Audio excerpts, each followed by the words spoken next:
good afternoon everyone, thanks for joining. We'll have our usual two sections today for the press conference. If you'd like a question, please use the raise hand function on Zoom. And we're going to try to get round to as many of you as we can.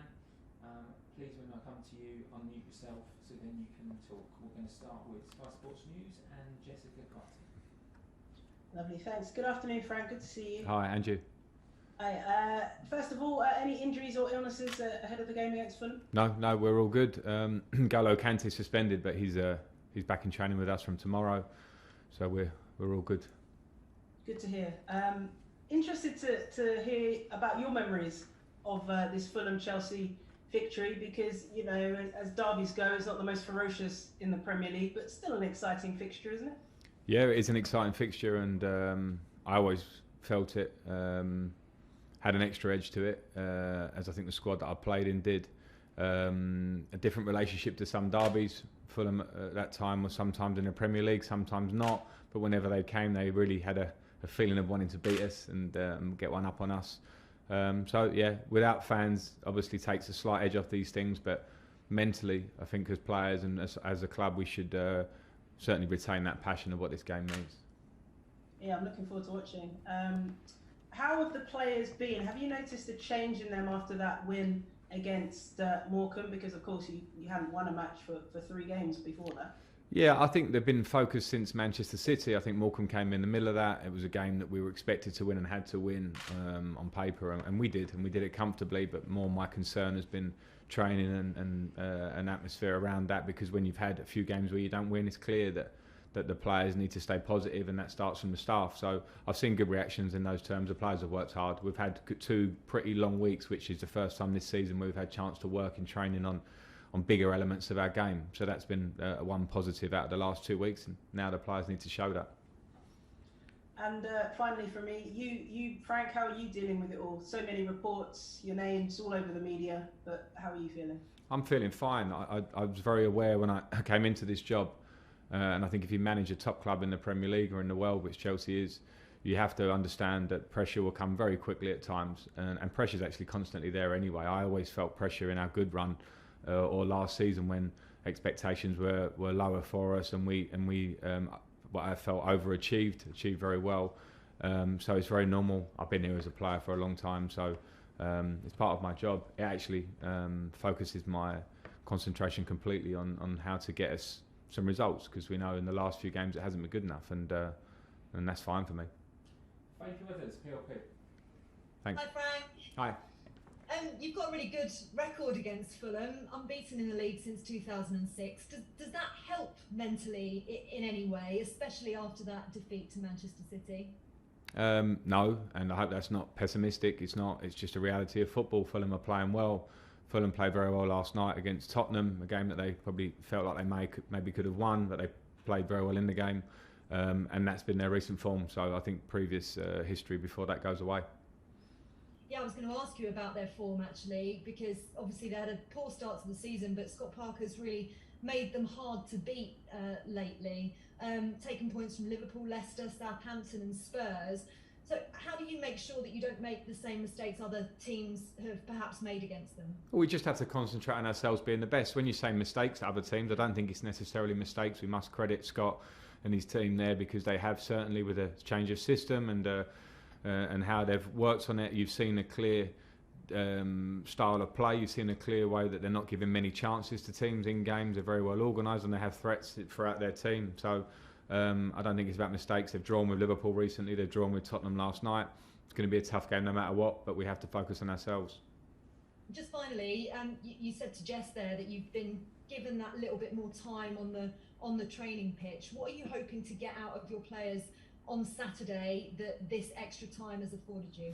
Well, we'll see. But I know one of the huge... I know the rules in football. No matter what squad you have, and particularly if you have young or new players into a squad, you need time to work. And I think one of the big, huge pluses when you reflect on last season was that we had that, and even with the young squad and some areas that were clearly imbalanced in the squad, we had long pre-season, we worked moments through the season where we could work, and I saw lots of great things. Earlier in the season we had great things coming through, then we've had a tough patch. So those 2 weeks have given us a chance just to refocus on the basics of our game and what we are and how we want to play.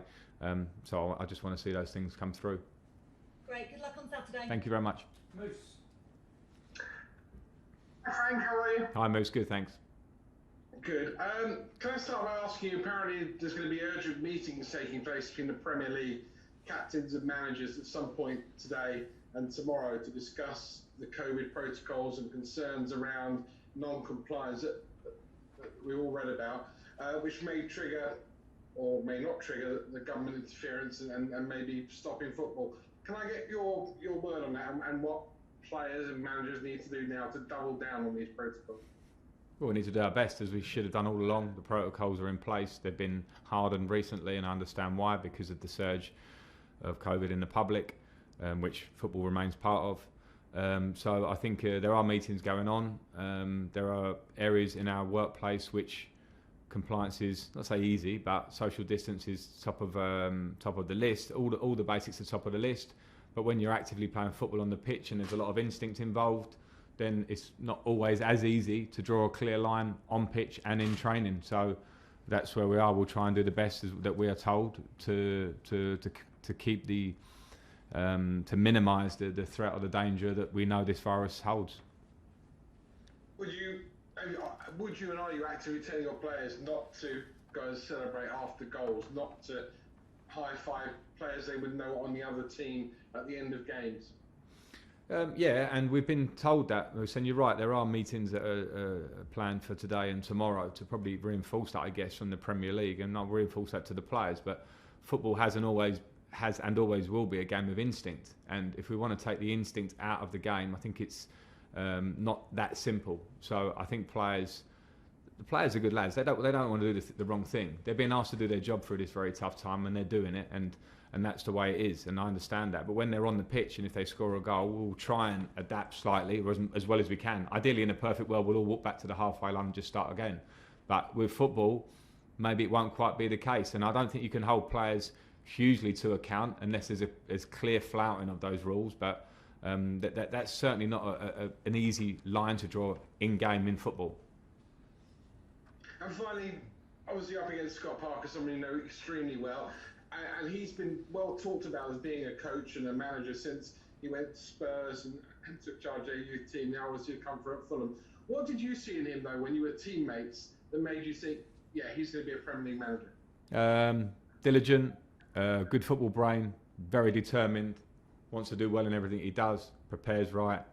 Everything as a player made me think that Scott could go on to coaching and management. It's always, the only doubt is always, do they want to? And he showed his idea, his hand very quickly when he got into his coaching badges and started his pathway with youth teams, etc. And I think he's done fantastically well and is doing fantastically well and will continue to do so.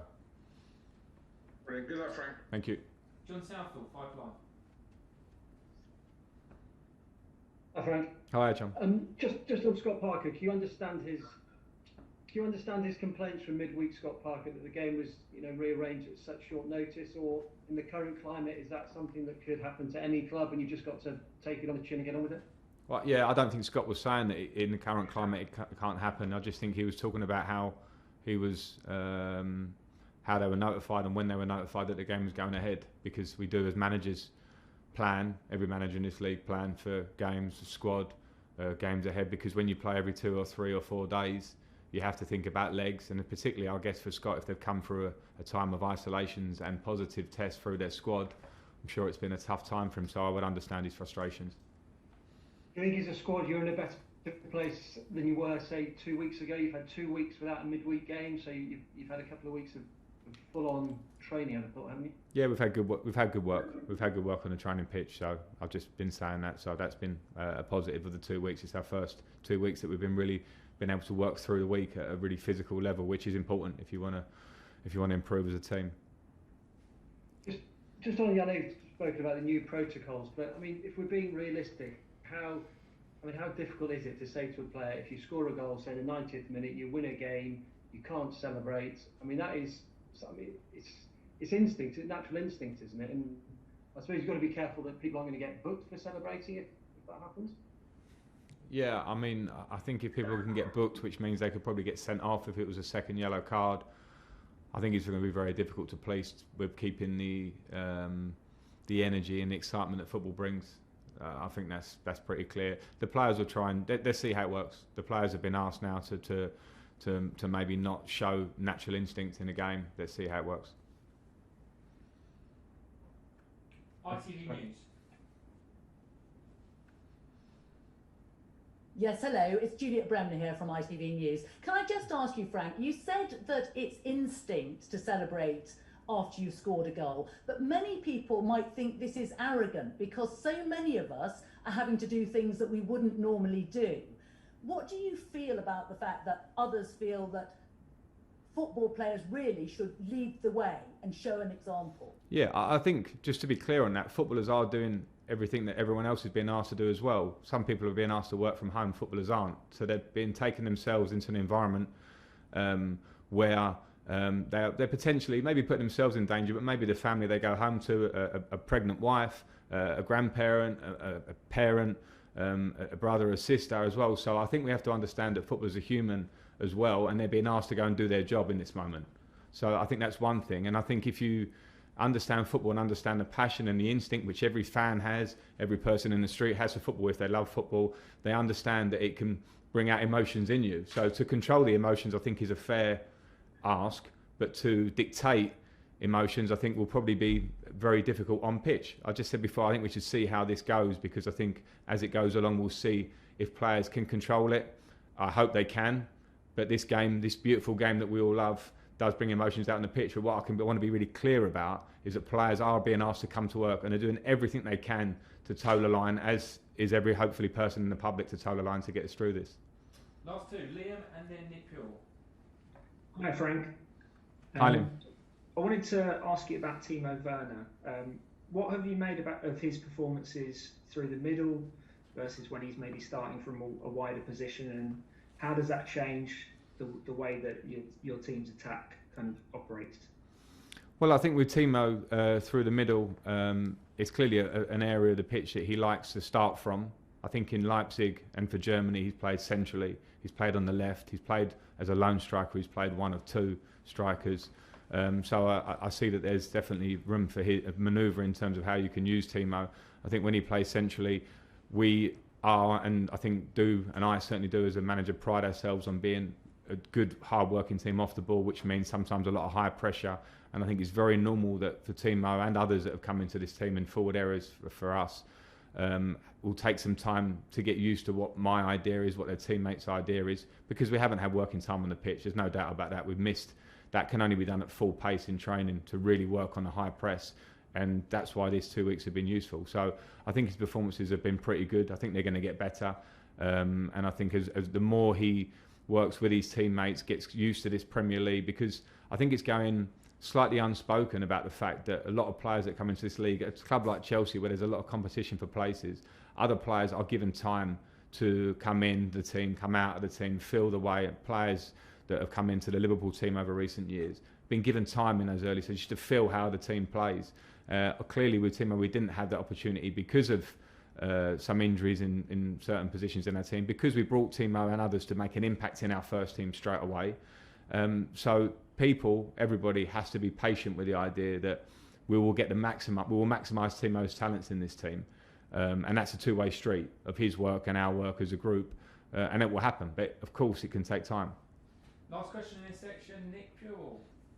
Hi, Frank. I know you said obviously Thiago could potentially go out on loan. Does he have a long-term future at the club, and is Kurt Zouma a good example for him to follow on that, of someone who's gone out on a couple of loans and perhaps been rewarded for his patience and hard work? Yeah, he absolutely has a long-term future at this club. We'll see if and when he goes on loan. But from the moment I've got close to Thiago was when I took him to Derby with me, and he was Player of the Year at Derby and one of the best players in the Championship that year, in my opinion, and came back and played 20-plus games for us at a very young age last year and got in the England squad. There's an absolute long plan for Thiago in my head about his career here, and if it's to go and play games, it will be to absolutely enhance his personal development, hopefully help whatever team he goes to, because that will come hand in hand and come back to us a better player. Okay, that's the end of the broadcast section. on to the dailies.